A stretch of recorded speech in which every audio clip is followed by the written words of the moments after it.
Olá, eu sou Lucas Contessoto Eu sou Júlia Lumini. Eu, Rodrigo Pazeiro. e este é o episódio número 10 de Revisitando Forks, podcast para ler, reler, discutir e revisitar os capítulos da saga Crepúsculo. Pegue sua taça de vinho, chame seu gato para se acomodar perto de você e venha para o episódio capítulo 10, Interrogações. E como vocês podem perceber, hoje a gente tem uma convidada. A gente vai pedir para ela se apresentar. Meu nome é Júlia, eu sou estudante da UFSCar, eu faço parte do programa de pós-graduação em estudos literários, e eu estudo Crepúsculo, desde o TCC, sempre foi uma paixão literatura na minha vida, e desde o TCC eu estudo Crepúsculo. Meu TCC foi sobre o sonho americano na saga Crepúsculo, e agora, no mestrado, eu estudo Sol da Meia-Noite e questões de gênero. Então, eu sou uma grande fã e também sou uma pesquisadora. E antes de continuar com o nosso episódio, eu peço para vocês curtirem a gente na plataforma que você estiver assistindo a gente. Compartilhe com a gente pelo Instagram o que vocês estão fazendo enquanto nos ouvem. E agora, a sinopse. A opinião sobre o clima de Bella parece mudar conforme seu envolvimento com o Riquinho de Marte. Edward, o atencioso, oferece uma carona surpresa para levar Bella à escola, o que choca os outros estudantes. Durante o dia na escola, Bella precisa achar uma maneira de explicar sua relação com Edward para as amigas e se adaptar. O casal se perde dentro deles próprios, enquanto esquecem do universo ao seu redor, quebrando diversas regras e advertências pré-estabelecidas. A gente começa esse capítulo com Bella acordando confusa com o dia anterior. A única coisa que faz ela acreditar que o que aconteceu no dia anterior foi real é o cheiro dele que tá na mente dela, né? Que ela não conseguiria inventar esse cheiro sozinha. Ela começa a levantar pontos, né, do porquê que o dia anterior foi real, de como ela ia provar pra ela mesma que aconteceu. E o casaco que Ela ela vai estar com o esqueceu. casaco, o único casaco que ela tem. Era um dia muito frio, tava com bastante neblina, tava escuro, e ela gosta disso, Ela coloca como um dia absolutamente perfeito. porque não teria um motivo pro Edward não ir pra escola, né? Só que aqui a gente já tem um contraste com todas as oposições que vão sendo feitas. Porque antes, o que era frio, chuvoso, úmido, por exemplo, era tudo ligado a tristeza ou coisas negativas que ela não gostava, que não felizes e etc. Aqui já não.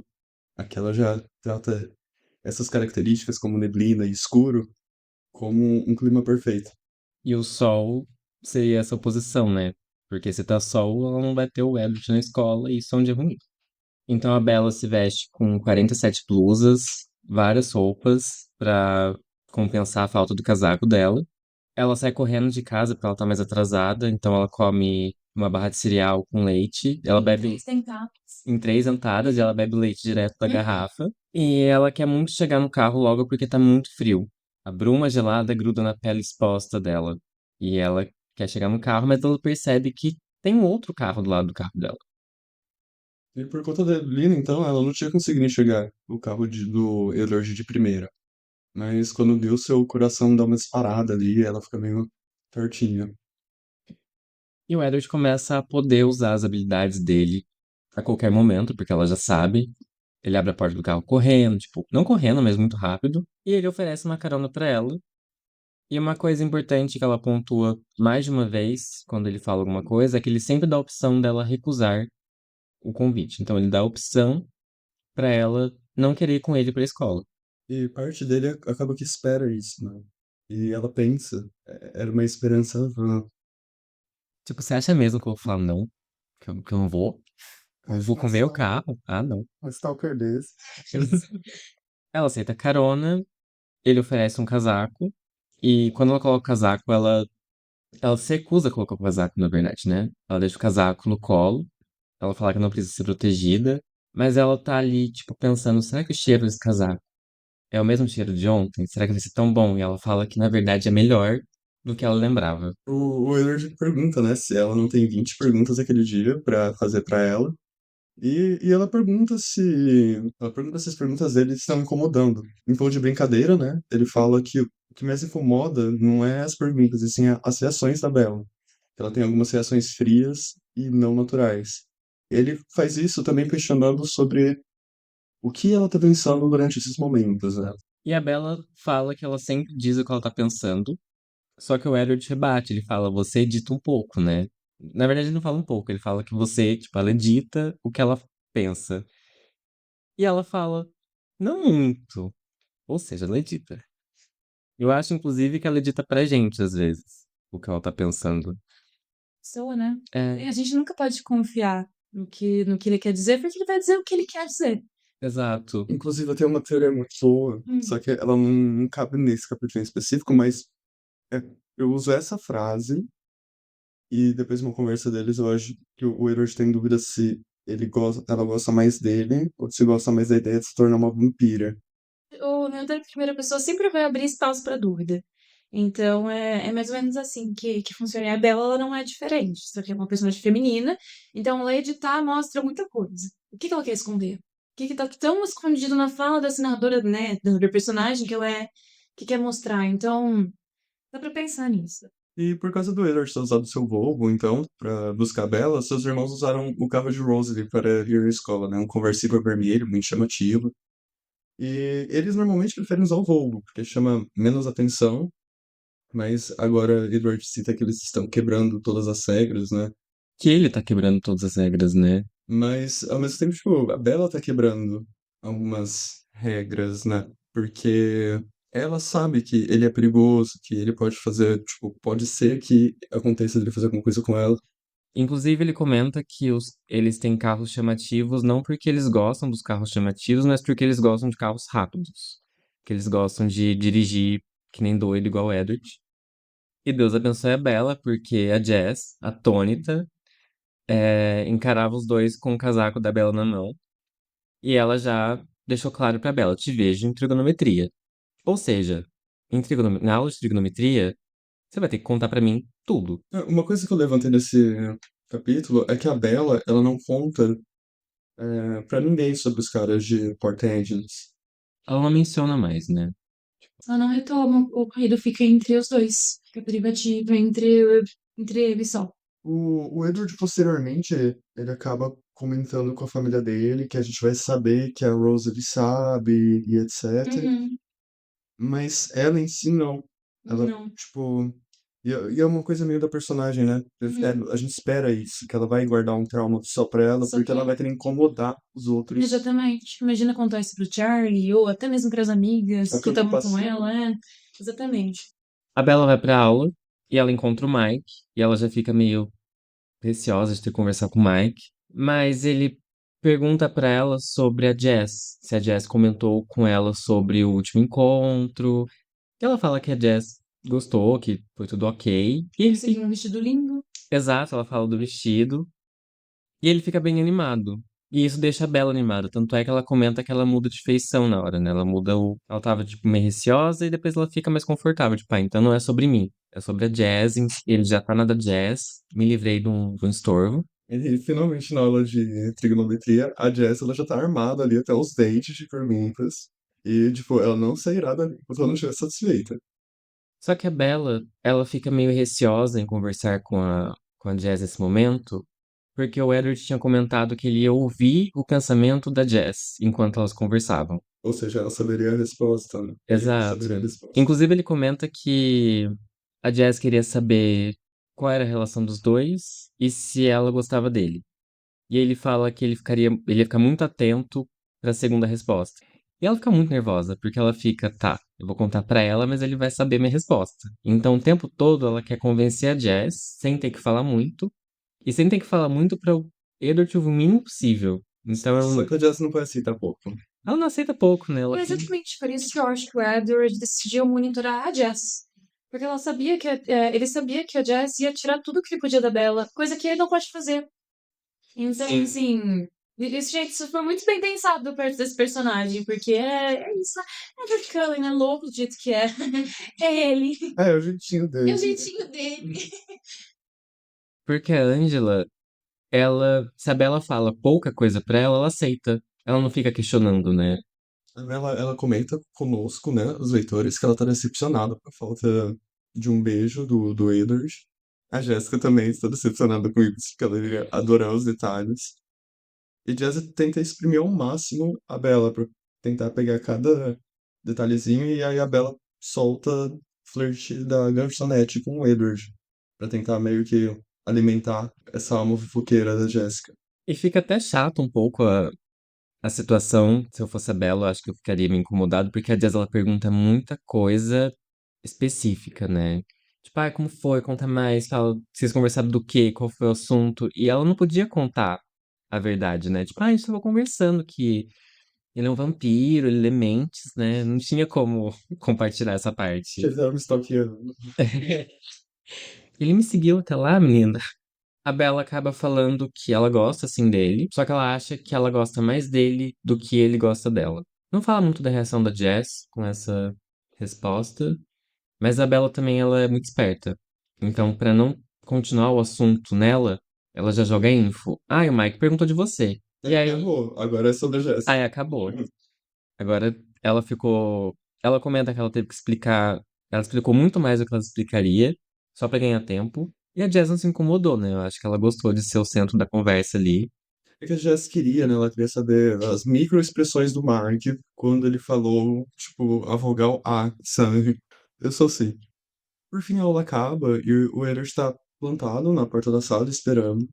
E quando a Jazz vê ele, ela só manda um. Ah, a gente se vê. Só que tem aquele significadozinho, tipo, você vai me contar. Ela comenta que andar com o Eddard até o refeitório foi como o primeiro dia de aula, porque tava todo mundo olhando pra ela. E no refeitório, o Edward enche a bandeja, que seria pros dois, né? Mas é só pra Bella. Eu acho muito legal essa parte, porque ele fala: Não, metade é pra mim. Eu achei fofo. Fofo, porque ele quer se misturar, né? É, Parece que ele tem ainda. Ela tem tantas dúvidas sobre o universo vampiresco e ele tenta se aproximar de uma humanidade. Então, assim, e ele fala: Ah, você nunca comeu terra? Ele fala, né? Porque pra ele comer comida é como comer terra. Mas ele comeria terra pra usar junto com ela. e ela inclusive fala que ela já comeu terra e não foi Exatamente. tão ruim. Exatamente. O Ver tem uns diálogozinhos nos pensamentos da Bella que eu acho muito on point, sabe? Uhum, É muito gostosinho, assim, você fala, ai, mano, uhum. sim. E eu acho muito bem escolhido que ele vai morder uma maçã. Não só por ser a capa do livro, mas porque a maçã tem toda uma questão, né? Tipo, tem toda uma simbologia da maçã, do proibido, do não resistir à tentação. A cena da maçã, ela dá um pouquinho, ela dá uma palhinha pra gente do que vai acontecer ao longo do livro. Assim, qualquer leitor que esteja um pouquinho mais atento nessa cena em específico dele segurando a maçã, porque ele fala especificamente, né, que ele fez uma manobra com a maçã, ele segura ela mesmo. Essa coisa de estar nas mãos, o controle está na mão, mas é a maçã, é a tentação, e a gente sabe o desenrolar depois, é bem interessante. O leitor atento consegue perceber aí que vai dar ruim.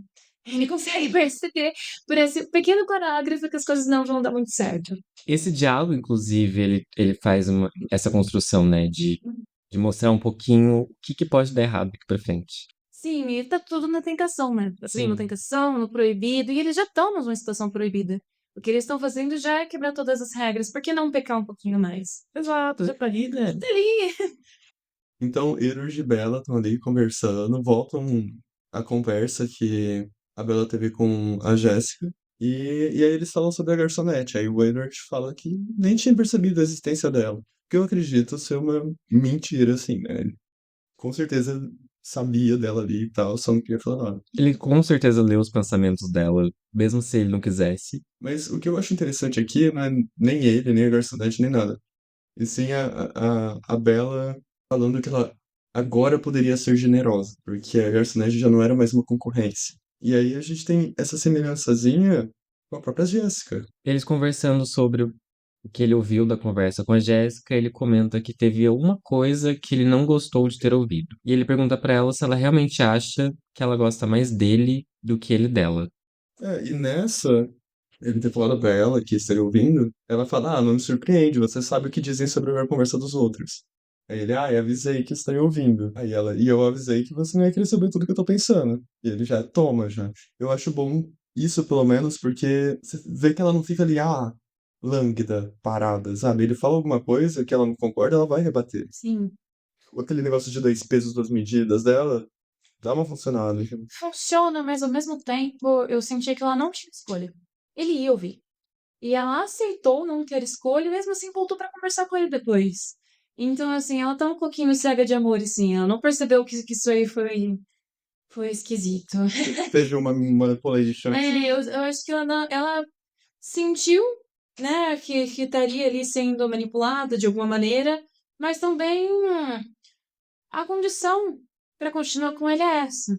E ela aceita esses termos. Tanto é que ela volta e fala com ele, vão conversar sobre a conversa que ele ouviu. Então, assim, é isso, né, gente? Bella Swan sendo Bella Swan. E acho que de uma certa forma também, eu acho que ela tá tão fascinada com isso que ela não vê que tem uma parte negativa. É o que você falou, ela aceita a situação. E eu acho importante falar da hipnose do vampiro, né? Porque o vampiro, ele é hipnótico e não fica claro no texto aqui, né, no livro, que eles são hipnóticos, né? Que eles têm esse poder. Mas ela fala, eu me sinto tonta perto dele. Gente, isso não é só, eu estou apaixonada, que homem lindo.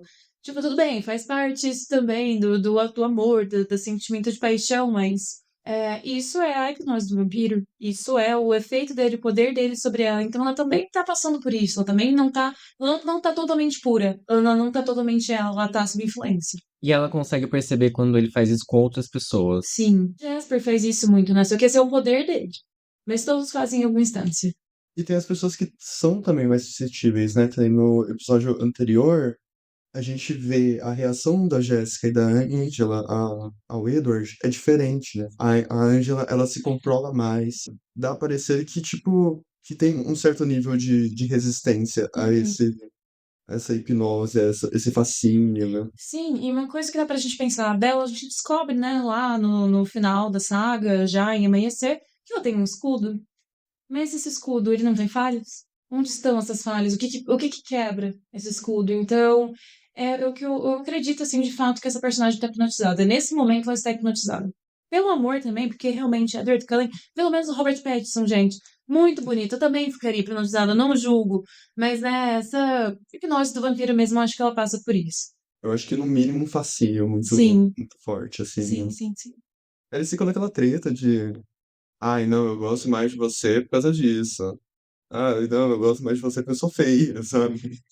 É uma coisa muito de casal de início, assim, de. Inocente também. Tipo, ai, não, eu amo mais. Só que aqui tem um outro peso, né? Que, tipo, é um pouquinho além, assim. Vai pro mórbido, É, graças a Deus. E a Bella, pela primeira vez, ela mostra como ela se vê para outra personagem. Porque é a primeira vez que a gente vai ver ela se descrevendo, falando, né, com outro personagem. E a gente continua vendo essa falta de autoestima da personagem, de como ela se reduz, de como ela não consegue se enxergar. E isso a gente vai ver em diversos âmbitos, seja na questão física, seja na questão intelectual. Ela nunca vai se sentir, ela não vai nem brigar, se dar o trabalho de lutar por algo, porque ela se vê como medíocre. E isso é bem complicado. Ela precisava bastante de um tratamento, não de um leitor. A gente tá precisando de um terapeuta. Não precisa de um vampiro que brilha. Ela precisava de terapia. será que em Forks tem terapeuta? Gente, acho que não. Todo mundo naquela cidade quebrada, não é possível. A Angela é mais da série. Ela Acho que todo mundo tem um transtorninho, pelo menos um. Pelo menos um.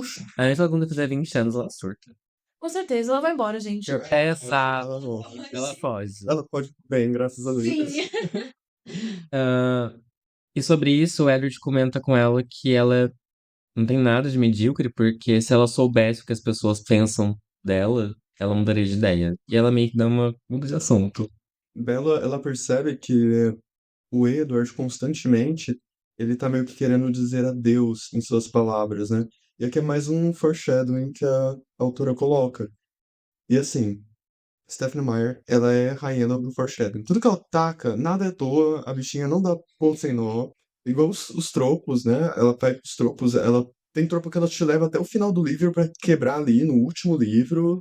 E tem tropo que ela já vai quebrando na hora. Ela sabe o que ela tá fazendo. As coisas não são à toa ali. Eu não sei se isso vai entrar pra edição final, mas ontem eu tava lendo o prefácio do livro que ela fez, que ela inverte o gênero dos personagens. É o que a maçã é verdinha, né? É, eu imaginava. Kindle, eu não li ainda. Então ele só ela falando sobre o projeto E ela fala isso, que ela quis trocar pra tirar essa ideia de que a Bella é uma dama indefesa, porque que ela faz parte desse tropo. Porque é uma coisa que ela não queria. Queria que as pessoas entendessem a situação da Bella ali, mas não necessariamente a Bella era pra ser esse estereótipo que as pessoas acham que ela é. Porque ela brinca muito com isso dentro do livro, né? Sim, sim. Se a gente vê autor e livro em uma coisa separada e o livro como algo que vai refletir mais algo da sociedade, a gente consegue entender que a Bella reproduz o estigma da mulher nos anos 2000. A indefesa, a que precisa de um protetor, a que precisa de um pai. Então, assim, querendo ou não, ela ia refletir esses valores, Sim. querendo ou não. Então, assim, ela pode até tentar mudar, mas mesmo no outro, vai ter alguma coisa, vai ter alguma brechinha. Não tem como, gente, não tem como. Aí a gente consegue ver alguns pontos de tentativa dela, né? Por Sim. exemplo, a Bella questionar as coisas, a torta e a direita, né? Porque aqui não é o Uhum. único ponto, é uma forma dela tirar um pouco essa visão, né, da mulher. Da aceitação, porque a Bella é uma heroína. Tá? É, Ela é uma heroína. A gente não pode esquecer que a Bella Swan ela é uma heroína. Só que ao mesmo tempo ela é uma heroína que reproduz padrões de gênero. Não tem como tirar isso dela. Isso faz parte de quem é personagem, de quem essa narradora é. não tem como você queira que não seja transpassado para a obra uma coisa que é cultural. Uhum. E tanto que várias das coisas que a gente pode citar como problemática e etc., são duas. Ou uma coisa que é transpassada, assim, Uhum. ou é uma falta de separação do que a gente está fazendo de ficção com a nossa realidade, colocando um peso diferente, Sim. né? Eu acho importante também tomar o cuidado da gente não sair excluindo obras por qualquer questão. Tipo, a gente tem os problemas dentro de várias obras que a gente tem que discutir, analisar, entender e não só apenas excluir. Algumas não, algumas tem que. Uhum. Botafogo. É, mas, na medida do cabível, é muito mais entender, compreender e ver de onde está vindo isso e por que está rodando isso, do que simplesmente querer mitigar. Sim. E nessa competição de quem gosta mais de quem, o Willard ele fala que ele gosta mais da dela porque ele estaria disposto a deixá-la, coisa que ela não precisa nem ter o trabalho de pensar nessa hipótese.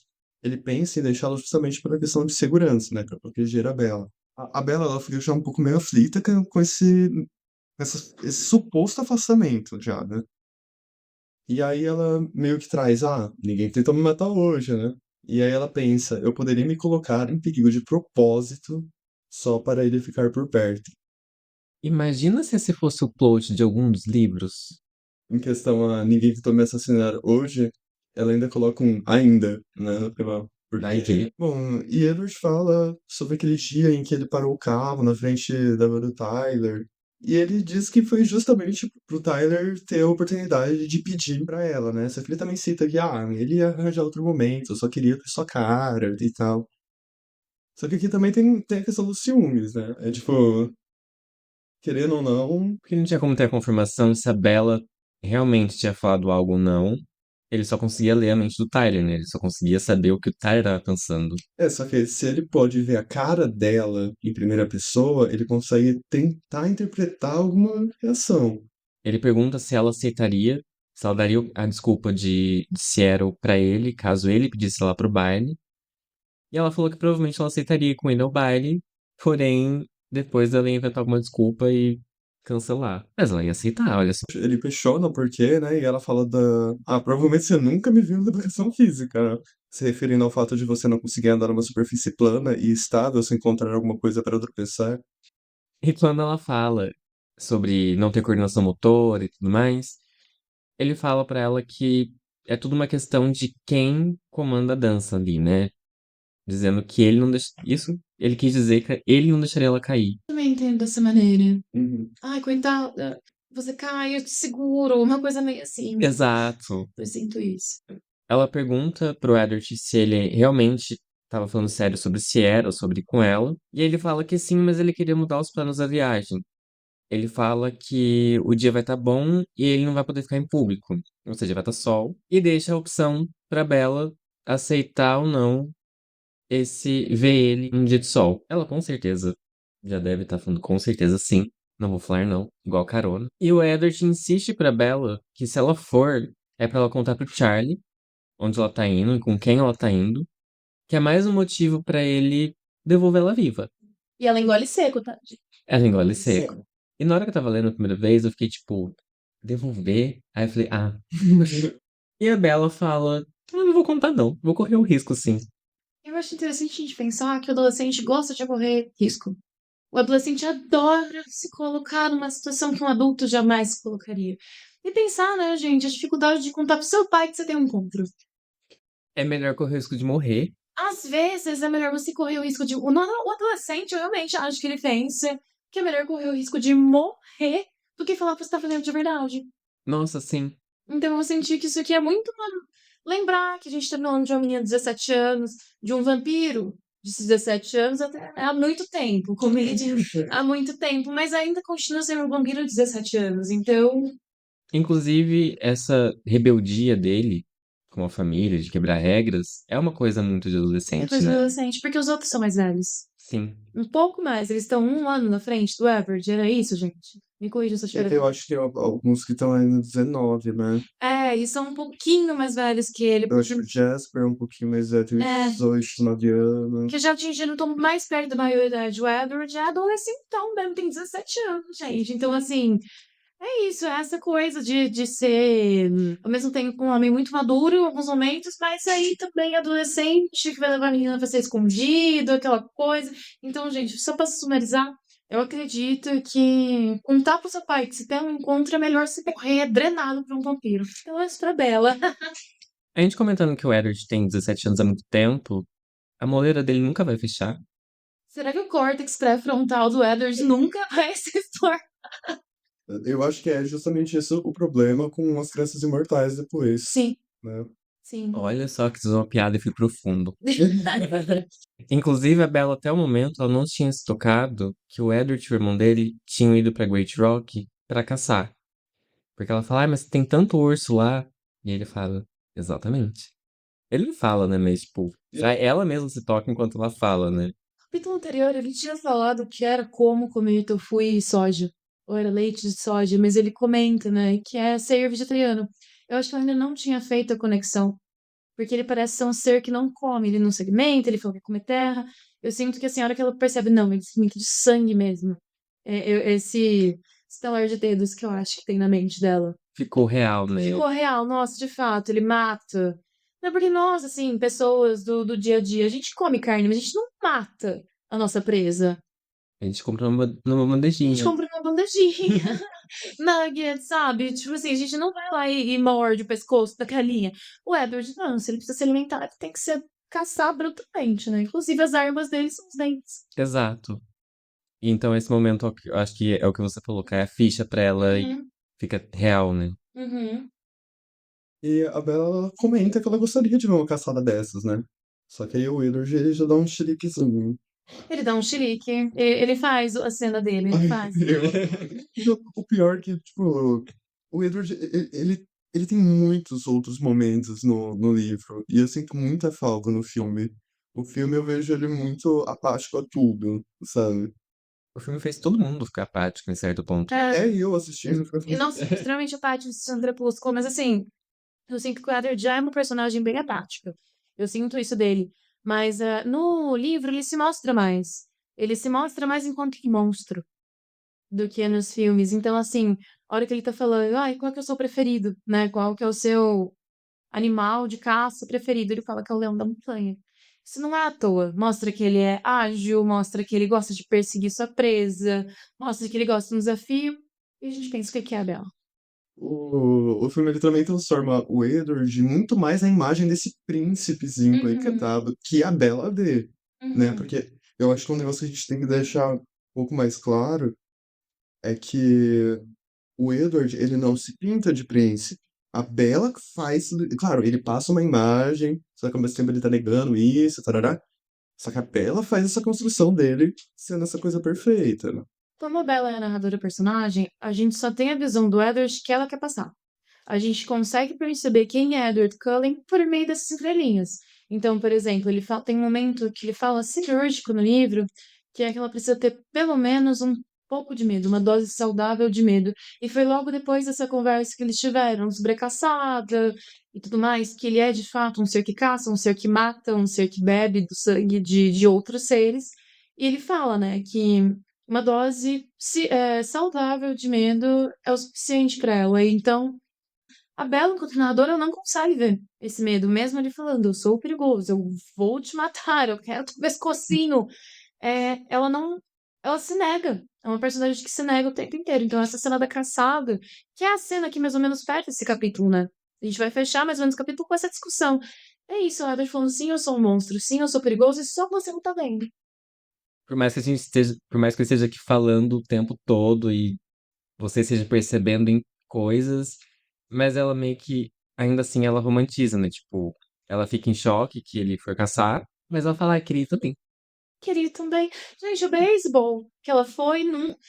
Eu não sei vocês, mas eu, Júlia, nunca me colocaria em meio a 20 pessoas que podem me assassinar. Porque eu virei churrasco, entendeu? Eu não consigo imaginar eu me colocando na situação que eu tô saindo com os meus predadores. Eu não coloco a mão num vespeiro. E é isso que a diva faz, é isso que a Bella faz. Sim, Porque você gostaria de ver o seu predador, que inclusive no capítulo anterior falou eu sou o melhor predador porque eu atraio e tudo mais. Por que você quer ver ele em ato? Porque você quer ver esse predador com fome. Você quer morrer? É mais ou menos isso, assim, porque a Bella é muito autodestrutiva o tempo inteiro. Ela tá se colocando numa situação que se ela tivesse ficado em casa lendo um bom livro, não teria acontecido. Ela vai atrás do perigo, ela busca essa adrenalina também. Mas e eu acho que é justamente isso, e eu acho que é isso e mais profundo, porque eu fiz a habilidade de psicólogo, mas eu também fiquei pensando, em que nível essa personagem tem de estar para ela achar todas essas coisas aceitáveis? Em Uhum. que lugar escuro da alma dela tá tão mexida ali que ela aceita. Não é qualquer coisa, né? Porque, querendo ou não, a gente tentando incorporar isso na nossa realidade, seria algo muito difícil da gente lidar, por ser uma questão de, tipo, uma coisa extraordinária, entre aspas, né? Você tá conhecendo um mundo sobrenatural que até então você era Uhum. ficção, ao mesmo tempo é um negócio super perigoso, só que ela não consegue ter um valor positivo da vida dela o suficiente para ponderar e colocar em situações mais ok. Eu sinto que a Bella, para ela estar junto com o Edward, ela tem que ser totalmente a Lady in Distress. Ela tem que ser a donzela em apuros. Sendo escorregando na calçada, porque o gelo tava, sei lá, muito fresco naquele dia. Seja quase morrendo num acidente de trânsito que ela não tinha nada a ver. E ela, para se manter nessa posição de Lady in Distress, ela começa a perceber: bom, ele tá comigo só quando eu tô em apuros? Vamos ficar em apuros. Vamos se colocar nas piores situações que eu posso me colocar pra estar junto com esse homem. É isso que eu sinto de Bella, gente. Eu sinto que esse capítulo ele deixa muito claro. Muito claro. sim. Ela é muito, muito, muito autodestrutiva. Ela é, gente. Ela já é autodestrutiva e também tem a questão do fascínio. Então, uma coisa que ela já faria por causa do fascínio ali, por causa dessa. Do feitiço do vampiro Exato, mesmo. isso se intensifica muito mais. Sim. E agora, a discussão. Aqui em discussão, a gente trouxe a Júlia, né, nossa convidada, para abrir mais um ponto de discussão. Só que antes, eu gostaria de pontuar que as diferenças dos modos em que a gente olha para o texto, né? Eu e o Lucas, por exemplo, a gente vem de estudos que é da semiótica, que a gente busca falar do texto com ele ali e ali dentro, fechado, ver como é construído o sentido. Enquanto o movimento que a Júlia faz para estudar o texto é um pouco diferente. Bom, gente, a análise que eu faço, né, em relação a Crepúsculo e todas as outras obras que ela diz, ela é uma análise de uma abordagem um pouco mais marxista, levando em consideração o texto literário. Então, tudo que tá dentro do texto é analisado e tudo que tá fora também. Fazer essa referência, então, sobre texto e contexto que a gente pode ter. E hoje, no capítulo 10, interrogações, dá para dar muito pano para manga para a gente falar de gênero e poder. E, gente, eu queria perguntar para vocês: vocês acham que o Edward Cullen é um bom namorado? Não. Acho que não. Mas fugindo pra uma coisa muito louca, assim, eu acho, né, uma super loucura a gente tentar imaginar o que se passa na cabeça da autora. Ali, algo muito distante. Só que eu acho que se a pessoa leu e compreendeu isso, Eu acho que tá faltando alguma coisa ali, porque eu não sinto muito essa construção dele como um, um bom namorado, né? Então, eu acho que isso diz um pouco também do leitor. Sim, eu penso muito nisso, porque o Edward, eu sinto que ele foi uma personagem ali construída para ser maravilhoso. O vampiro diferente, o vampiro que é bom, o vampiro que é vegetariano, que durante muito tempo matou só por justiça, né? Porque eu acredito que em Sol da Meia-Noite o Edward revela que ele já matou muita gente, só que ele matava basicamente abusadores, bandidos, então ele fazia meio ali uma justiça social. Eu acho em Crepúsculo mesmo. Eu acho que é Fala. Crepúsculo. É. Ele, né, diz que ele já matou muita gente, mas hoje ele é um vampiro mutado. E tem toda essa questão de ser protetor, de cuidar, de zelar pelo outro. A gente pode esquecer uma coisa, Edward Cullen ainda continua sendo um homem. Independentemente de ser um vampiro fenomenal, lindo, que brilha, Robert Pattinson e tudo mais, a gente não pode esquecer que ele ainda é um homem. Eu sinto que esse capítulo, Interrogações, traz muito disso, porque são vários questionamentos, né, que são levantados. O capítulo de interrogações, gente, não à toa, tá? Está dentro do texto, a gente consegue ver isso. Pelo próprio título do capítulo, a gente consegue já pensar nesse trânsito de informações, né? Vamos pensar nesse trânsito de informações. Então, descobrir um pouco mais da vida de Bella e um pouquinho mais da vida de Edward. E a gente percebe quem está no comando dessas questões e quem está no comando do controle da informação dessas interrogações sempre foi o Edward. A Bella está totalmente passiva. Ela se permite que escute a conversa dela super íntima com uma amiga, porque, gente, papo de mulher, a gente não abre. O que a gente conversa com as nossas amigas, sobre os nossos namorados, ou questões da nossa vida pessoal, a gente não abre, né? Pensar que a autora, a Stephanie Meyer, ela é uma mulher, provavelmente ela tem amigas mulheres e ela sabe disso. Então, essa intromissão do Edward nesse espaço tão privado da vida feminina mostra algo.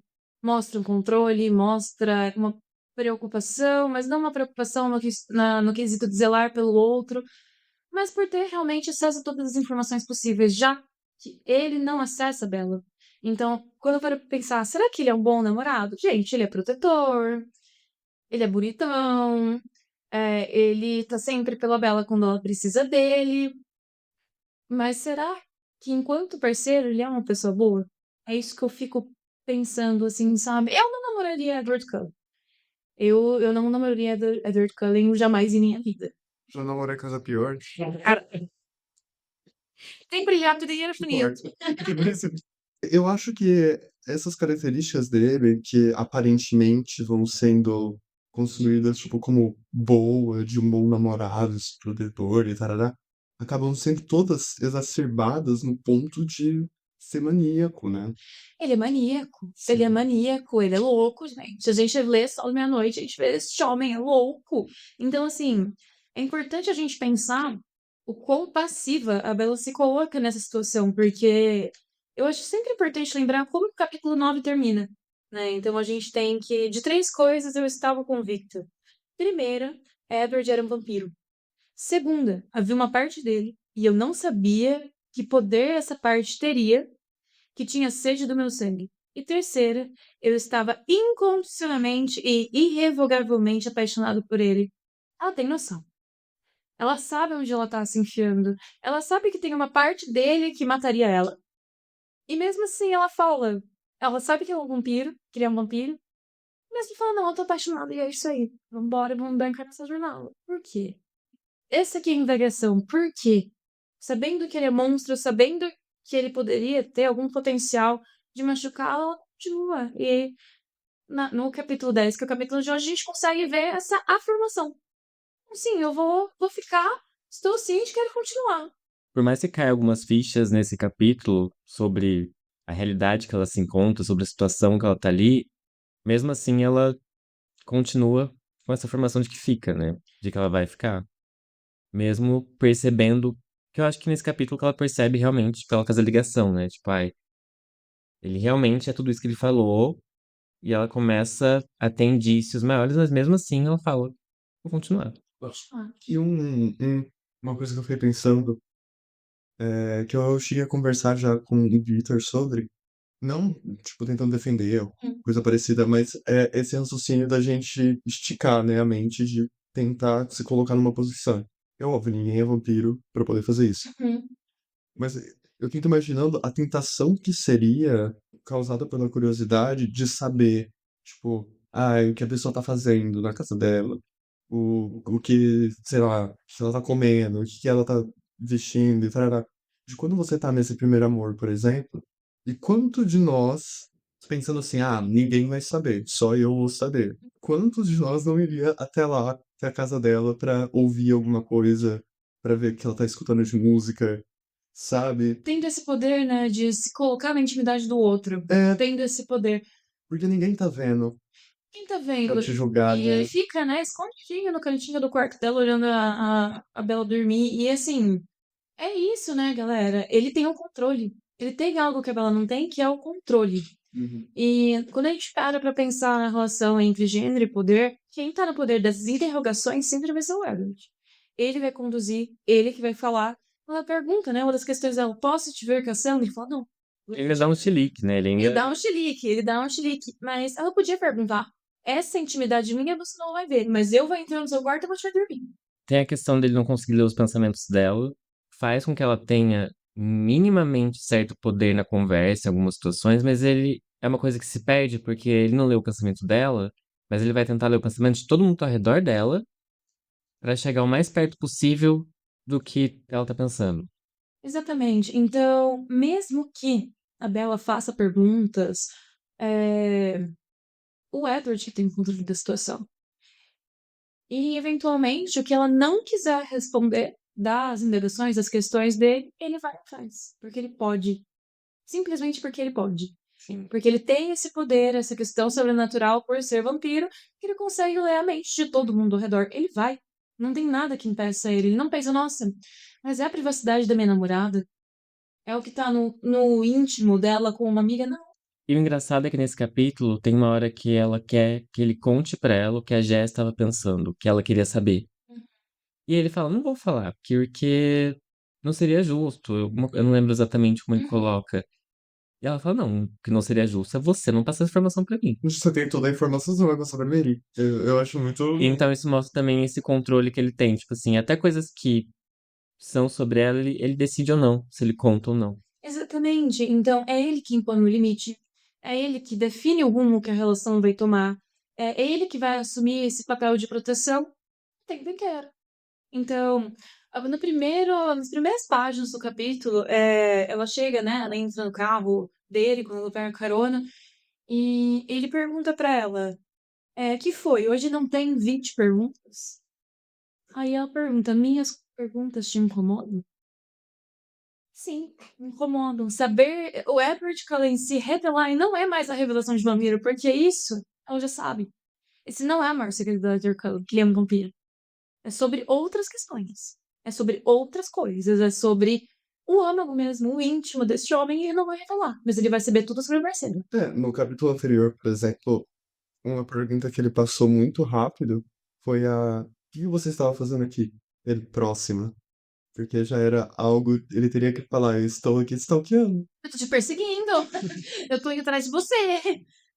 Exatamente. Ele passa, ele pula, então ele tá totalmente nessa questão. E quando eu paro pra pensar na curiosidade da Bel, porque a pergunta, ela só surge a partir de uma curiosidade que você tem sobre o outro, sobre alguma questão, mas aqui é sobre o outro.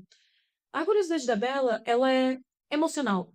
É uma curiosidade afetiva. Eu quero saber mais deste homem com o qual eu estou me relacionando e tudo mais. Quem é essa pessoa?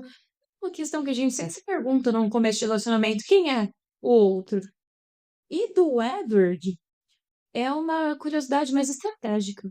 É uma curiosidade muito mais manipuladora, da forma que ele faz. Então, ele não pergunta, ele realmente está conversando com ela.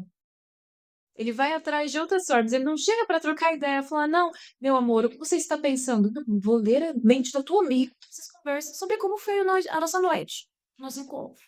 Tanto é que ele fala que, quando ele fala com ela, você edita o que você me fala. Então acho que também tem essa parte dessa premissa também, né? Eu vou ouvir o que os outros estão pensando, porque talvez pra mim ela não vai falar o que eu realmente quero saber. Mas mesmo assim, eu tenho como chegar na informação mesmo que ela não queira. Mesmo que ela não queira. E esse que é o ponto.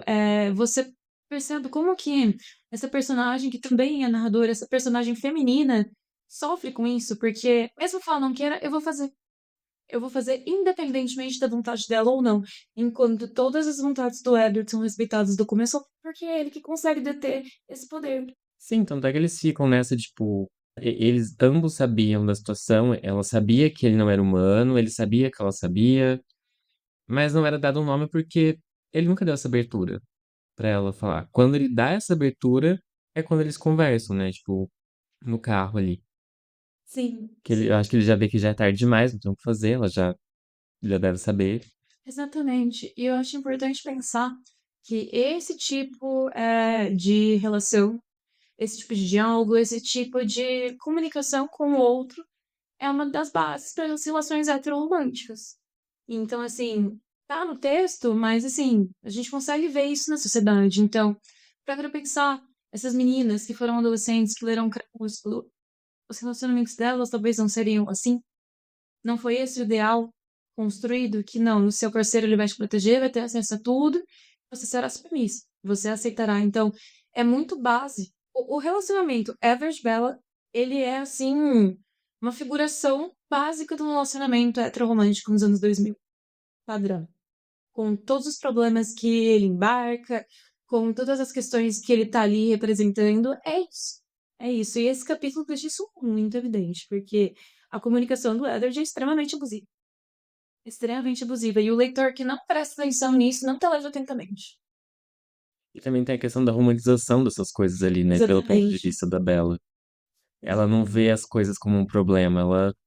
Às vezes ela nem vê muitas coisas, ela, tipo, ela ofusca algumas coisas ali, se não é pra ter que lidar com aquilo, ou porque ela tá. Tem a questão também dele, dessa sedução, né, dele, dessa. Com a fala, que ele consegue deixar, que a gente falou antes, que ela fica boba quando tá perto dele, que ela fica meio desnorteada ali.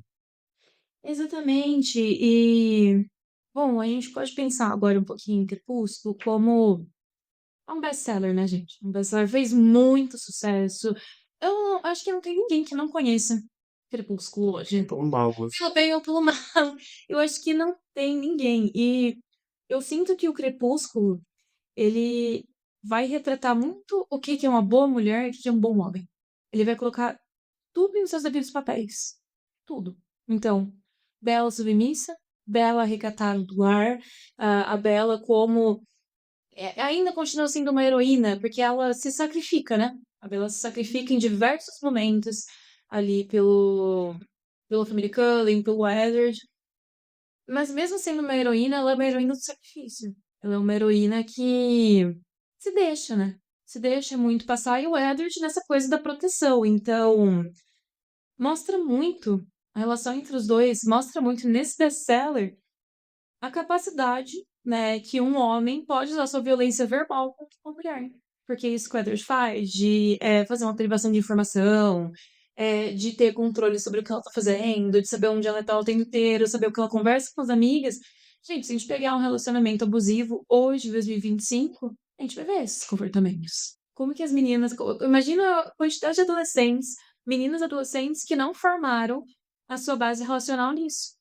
E no livro, essas coisas, elas são construídas a partir de um preâmbito de que o Edward, ele também é adolescente, ele não sabe o que ele tá fazendo ali, né? Ele tá meio que descobrindo esse novo relacionamento, esse novo sentimento nele. E eu acho que com isso, essas coisas passam mais despercebidas, Sim. né? E como é um livro em primeira pessoa e a personagem está tão dentro desse relacionamento, que eu acho que é complicado também a forma de como abordar isso, mostrando isso como uma visão de fora, né? Exato. E apesar que me faz lembrar algumas coisas que alguns personagens mencionam, como por um motivo diferente, mas tem um momento que o Mike ele fala, às vezes ele te olha como se você fosse um sanduíche, Uhum. né? Que é um momento meio assim, então o Mike, né, tá com ciúmes. Ou a gente pode olhar para uma outra ótica e realmente vê que o Edward já tem essa coisa de obsessão até mesmo no olhar, né? Esse olhar, o Mike, quando ele diz isso, que ele não gosta do jeito que o Edward está olhando pra Bella, quando eu li isso, eu nem senti que era um ciúminho de adolescente. Tipo, nossa, esse cara é esquisito. Abre teu olho, que esse cara tá estranho. Então eu senti muito que foi isso. E a Bella, ela ignora todos os sinais. E eu acho importante também a gente pensar nessas, né, o nome do capítulo é Interrogações. Quando o Edward interroga a Bella sobre como ela se sente a respeito dele e tudo mais, e ela diz que ela é absolutamente comum e que ela não tem nada demais, e que ela acha que talvez ele não esteja tão envolvido por ela por causa dessas questões. Gente, olha como essa mulher se diminui. Ela está olhando pra um vampiro que brilha, lindo, maravilhoso. Robert Pattinson tá olhando pra ele. Eu sou comum, eu não sou ninguém. E assim, sabe? Ela se diminui em todos os questionamentos, ela se diminui. É todo momento ela se coloca pra baixo. Ele é muito melhor que ela. Ele é um ser sobrenatural, ele tem um autocontrole, ele tem a proteção, ele que lamenta, eu sou só uma humana comum. E o mais louco é que se você coloca, tentando ver isso por nível de degradação que a personagem se coloca, ela não tá se degradando, ela está apenas se descrevendo. Exato, Porque exato. ela não fala tudo isso num tom negativo. Como eu sou fraquinha, ai, como eu sou feinha, não. Eu sou fraca, eu sou ok, tipo, Eu sou comum. eu sou comum. É um tom de conformidade, né? Ela tá conformada com o que ela acha que ela é, e ela leva isso como verdade pra tudo. Mas eu acho legal a gente entender esse ponto de partida dela, Uhum, da gente ver que ela não tá se colocando abaixo, ela tá se colocando como nível, uhum. né? Ela vê o Edward e o Edward se coloca também como uma figura tão incrível. É um cara tão legal, é um cara tão bonito, tão atraente. Ela é o quê? É assim que ela se sente. Então, é importante a gente falar, porque quando ela fala isso pra ele, que ela é comum e tudo mais, ela fala que ela ficou desconcertada com a perfeição dele. Então, assim, é pra gente realmente pensar, Edward Cullen, no meio de todas essas questões, e o jeito que ele trata dela, ele é um homem perfeito? Voltando pra questão se é um bom namorado. Não, não é um boy luxo, ele é um boy lixo. Ele é terrível, gente, ele é terrível. Ele é uma pessoa que ali daquela relação amorosa, heteroromântica que ele tá construindo, ele assume o papel de homem mesmo, e não de vampiro, de homem. E é isso que ele é. Ele é muito bom. E em relação às características, o que eu gosto é que, tipo, ao mesmo tempo que a personagem ela tá nesse diminuindo, né? Tem pessoas ao redor dela que vão sempre negar isso pra ela. E ela não vai acreditar. Não importa quem seja. Pode ser o Edward, pode ser a Jéssica, o Mike. E a gente comentou isso em episódios anteriores. Foi no capítulo que elas vão para Port Angeles. Pra ela é mais fácil ela achar que as pessoas estão dando em cima dela ali porque ela é uma novidade, ou porque o Tyler se sente culpado por ter quase Uhum. colado ela, do que eles realmente estivessem interessados em chamar ela pra sair, né?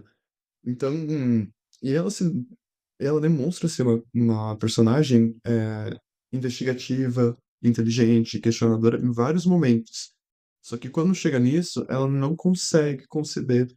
E esse é um ponto de eu ter falado de por que ela não ter se tocado do que o Edward estava fazendo em Port Angeles.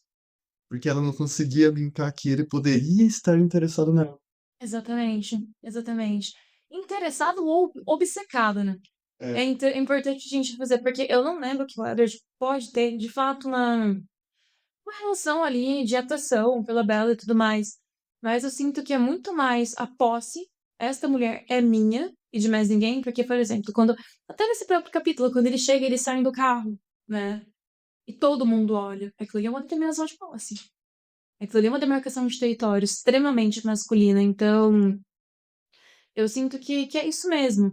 Ele pode estar atraído, ele pode, não nego, porque pode começar por uma atração, nem ele começou por um desejo de matá-lo, né, por causa do sangue, mas pode ser uma atração romântica, mas principalmente uma relação de posse. Então eu sinto que por esse capítulo a gente percebe tudo isso, todas essas relações de posse, essas questões, patriarcais mesmo, de comportamento, posição de homem e mulher dentro de uma relação heteroromântica heterocentrada, por meio simplesmente das questões que são perguntadas. E o que o Rodrigo falou sobre ela não concluir que o Edward estava importando isso por causa dela, é o contrário de quando ele para de ir pra escola depois da aula de biologia. Ali ela tem certeza que é por causa dela. É porque isso Porque é uma coisa negativa, porque seria um motivo, tipo, ela é tão repulsiva que ele parou de ir na aula. Mas é importante pensar que ele primeiro negou e depois aceitou. Sim. Primeiro ele teve repulsa e depois ele aceitou. Então, aquela coisa da primeira impressão é a que fica, é o que ele mostrou. Sim. Só que aí depois pra ela, sempre que é algo negativo, ela acha que é com ela e quando é algo positivo não tem como, né? a negativa é fácil dela aceitar, porque É, confirma as coisas que ela já pensa em relação a ela. E o que confirma é mais fácil da gente engolir, né? E pensar, gente, que esse é um livro feito para adolescentes. Que adolescente que não se sente totalmente comum, que adolescente que não se sente totalmente perdido, que adolescente acha que ele não é a pior pessoa do mundo. Assim, de verdade, eu pelo menos ouvi teve essa fase de comentar, ai, quem gosta de mim? Eu não tenho amigo, eu nunca vou ser amado. É normal, faz parte da fase da formação. Só que eu sinto que a Bella, ela reforça essas questões. Eu sou tão ruim, eu sou tão comum, eu não tenho nada de bom. Mas olha só, esse bonitão, esse vampiro único, o mais desejado, ele veio pra mim. Então ela aceita quando ele se afasta. E quando ele se aproxima, ela acha estranho. Mas quem criou essa relação foi o Elliot. Ele que decide se afastar, ele que decide se aproximar. Ele tem o controle todinho da relação, na mão dele, hora que ele quiser. agora, o livro versus filme. Bom, esse capítulo, ele é basicamente diálogos, né? E ele não tem esse capítulo em si propriamente dito no filme. Há uma cena deles chegando na escola junto e os irmãos no outro carro, mas é apenas isso. Toda a dinâmica, toda a conversa que tem na escola, da Bella preocupada, do Edward ouvir ela conversando com a Jess, dela atualizando as amigas sobre o que aconteceu no noite anterior. Não tem. E é uma coisa que tem um peso ali no livro, né? Fala muito sobre a relação dela com o Edward, dela com as amigas. E o filme falou: ah, pra quê? Exatamente, olha para todo o diálogo que tem nesse capítulo e fala com o João, né? Tem uma ceninha, né, dele chegando de óculos escuro, abraçando ela, uma cena que virou gif, que todo mundo tem essa cena em mente. Aí ele falou, eu já vou pro inferno mesmo. Ele fala algo do tipo no filme. Então, tem a cena do choque. Do, nossa, Bella tá com o bonitão da escola e tudo mais. Mas tudo isso que ele escuta a conversa, que ele se mete no diálogo dos outros, que a Bella se diminui na frente dele, isso não. O que daria pano pra manga, né? O que daria pra ser discutido e Eles cortaram. Eu acho que não valia a pena e eu acho que a recepção não seria boa. Se eles tivessem colocado essas cenas dele ouvindo e tudo mais, eu acho que daria muito pano pra manga pra criticar. Muito, muito, muito. Então eles pegaram ali a cena que choca, eles chegando junto, falando, não é isso aí mesmo e tal. Ótimo, eu acho que foi isso que aconteceu. Eu acho que fugiria do tom do filme também, né? Uhum, Porque o filme se construiu muito longe do livro até o momento. sim. Então, eu acho que não teria como encaixar de uma maneira que não pesasse o filme. Talvez nem faria sentido, né, colocar abrir para esse tipo de discussão, para abrir para, de fato, falar sobre isso. Eu acho que faz sentido terem selecionado só eles chegando juntos, e aí já corta e já vai pra cena dos capítulos seguintes. Eu gosto muito da atuação da Angela. Quando eles chegam, ela fica chocada. Ela chama todo mundo, gente, olha ela. Eu Incrível. acho muito bom. nossa, é muito ruim. Isso é muito ruim, meu Deus do céu. Nossa, eu tenho certeza que a gente vai ser linchado ainda por. Já foi linchada por menos, né, amiga? A gente já foi linchada por falar que é uma cena horrorosa, aquela da aula de biologia, é horrorosa. É horrorosa. É horrorosa. É verdade, às vezes dói, gente. Nossa, é muito ruim. As asinhas da coruja nas costas dela foi uma concepção. Não teve uma concepção. Não, tem pior que teve. Alguém pensou em fazer Alguém isso. fixou e executou. Esse que é o pior, porque você Nossa. pensa, a gente tem pensamento intrusivo, mas você não lá, não, eu vou executar essa cena assim, eu vou fazer desse jeito. A gente é horrível. Mas assim, eu gosto da cena dele chegando na escola, eu acho que é uma cena muito emblemática. Pra quem é fã, é uma cena que você já tem na mente. Ela já fica guardada aí.